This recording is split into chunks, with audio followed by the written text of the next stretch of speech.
Good morning, I'm Adam Sexton. New Hampshire and South Carolina have a unique connection in politics, particularly when it comes to the first-in-the-nation primary. We've seen our fair share of leaders from the Palmetto State here in the last few years, from Lindsey Graham, Mark Sanford to Tim Scott. And now we get to know a new rising star from SC, U.S. Representative Nancy Mace. Congresswoman, thanks for being here on Close Up. And thank you for having me. So you've made some travel decisions over the last few months that have raised some awareness. I'd say not a lot of people go to Iowa and New Hampshire and who are also high-profile members of Congress. So tell us what you're up to. Well, I'm up to listening to people around the country. I'm thinking about running for governor in South Carolina. Also, I'm a member of Congress, but listening to different voices around the country with different opinions, different policies, especially if I do run for governor. There's some great things in New Hampshire that are being done in the legislature, protecting women and girls, for example. And being a fiscally conservative state, your taxes are very low here. But I'm also just learning from people all around the country right now. The discussion in Washington right now is fixated on this Epstein case. And I just was curious, from your perspective, you've been working on this and been in the middle of things.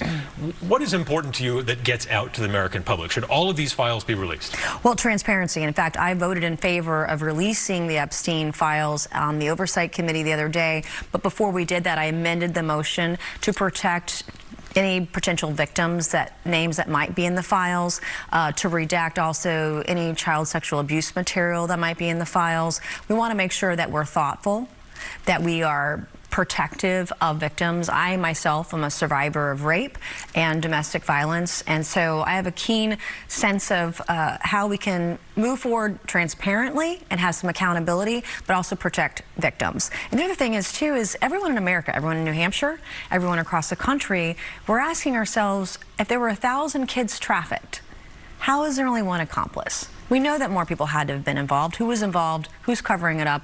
And I support the president in more transparency on this case. Yeah, we know that this is an interesting issue because it unites two things that people care a lot about, which is protecting children and also powerful people being treated differently than the rest of us, I guess. But should anyone be protected here beyond the victims? And you've already talked about how you want to protect them. Obviously, there's been reported that President Trump is somehow named in these files. Should the Congress, should the administration be trying to protect the president from what's in these files? Well, the president, he has protected him. He was one of the earliest whistleblowers on Jeffrey Epstein, and the President Trump also banned him from Mar-a-Lago. So he also has expressed support for transparency. He asked the DOJ to release the transcripts from the grand jury testimony, etc. So I'm on board with President Trump, and we're pushing that forward. I've co-sponsored Congressman Ro Khanna and Thomas Massey's bill. I will be on the discharge petition when we get back after recess. And I support the president in making sure that we are completely transparent on this thing. Kind of a parallel issue I wanted to bring up as well. You recently filed the RESPECT Act, and this is something that would expand the president's Take It Down Act, which deals with, crack down on individuals who share private images of women and sometimes kids without their consent. This would add now, if I'm correct here, a 5-year prison sentence for deepfake exploitation of adults, 10 years for minors.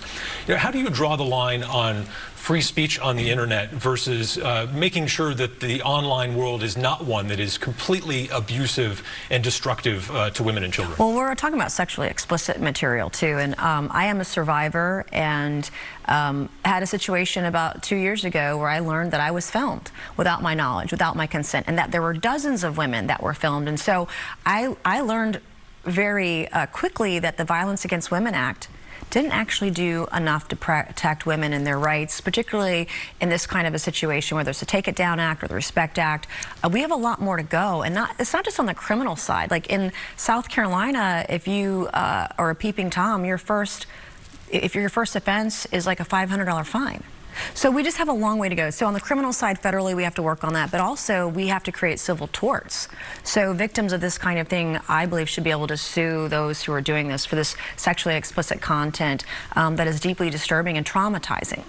Let's move to the Big Beautiful Bill, which is now the Big Beautiful Law. I want to ask you about rural hospitals, and of course, you represented a big city, but also some rural areas as well. They rely heavily on those Medicaid reimbursements. What's going to happen if we start to see some closures of rural hospitals, and that $50 billion rural health fund that the Senate added to the bill is not enough to cover the difference? Well, our hospitals have to be able to figure out how to make their way forward. But we also have to have people that are on government programs, government systems. If they're an able-bodied person and capable of working to get that benefit, then they should be out there and be a productive member of society. If there are illegal aliens that are on a government program, they should be immediately taken off, because those resources are meant for American citizens who desperately need them. You know, the rural America is really the heartbeat of the MAGA movement. It would seem kind of an odd decision to close hospitals in the parts of the country that support that movement the most. Well, I haven't heard of any hospitals closing at this juncture. I know it's early yet. It's early yet. And in our state and other states around the country, you are seeing larger hospital facilities branch out, take over some of the rural hospitals, or set up smaller facilities.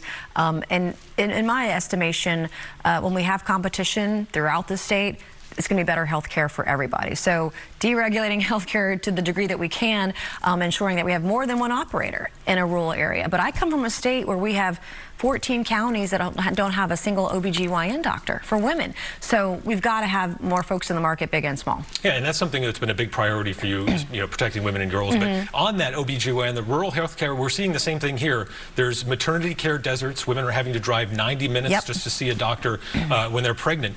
That seems like it shouldn't be happening in the United States. It should not be happening, and that's where deregulation could come in. If you have a nurse practitioner who's qualified to do what she's certified to do, we should allow those nurse practitioners to do that. Same thing with a physician's assistant. The same thing with a pharmacist. We shouldn't have to drive an hour to go see a doctor to get a pharmacy prescription filled. We should be able to, in some cases, just go to the pharmacy and get it from the pharmacist directly. So if we can pull back on some of the bureaucracy in our healthcare, that would certainly do a whole lot better than the damage we're doing right now. Another issue that's sort of in that same zone is childcare. You're a conservative. You don't want government to do a lot beyond what it should do. What about childcare, though? This is one where the market is having a hard time providing for people who have very young children. Well, there are different parts of the country. In Washington, D.C., for example, in our nation's capital, you have to have a 4-year degree to work in childcare.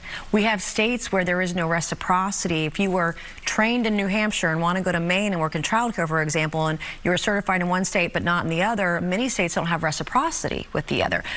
In some states, you might have education in early childhood education or childcare, but you can't work in that environment because of, again, government bureaucracy, government regulations that are heavy-handed and hurting the market. So the more qualified people we have in the market, the cheaper healthcare will be, and the more facilities there will be to help take care of our kids. As you're traveling and talking about good ideas in terms of a run for governor for South Carolina, which, did you say you were going to do that? We were thinking about it. Okay, we'll make a decision in the coming days. It sounded like you walked right up to the fence there at the Politics and Age. I am straddling that fence. But and there's part of that discussion too, which is what is the future of the Republican Party? Because obviously President Trump is the head of the party as long as he's the president, and maybe even beyond that.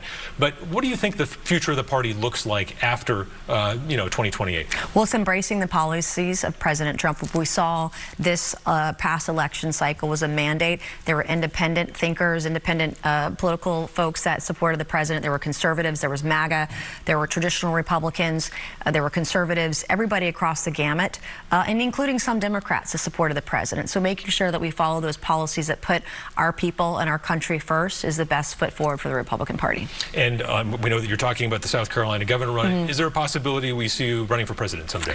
Well, my focus right now is on South Carolina. I love our state. I'm married to the job, but I do love getting around, talking to different people from all walks of life, Republicans from all over the country, and that's what we're doing today. All right, Congresswoman Nancy Mace, thanks for joining us on Close Up. We appreciate the time. Thank you.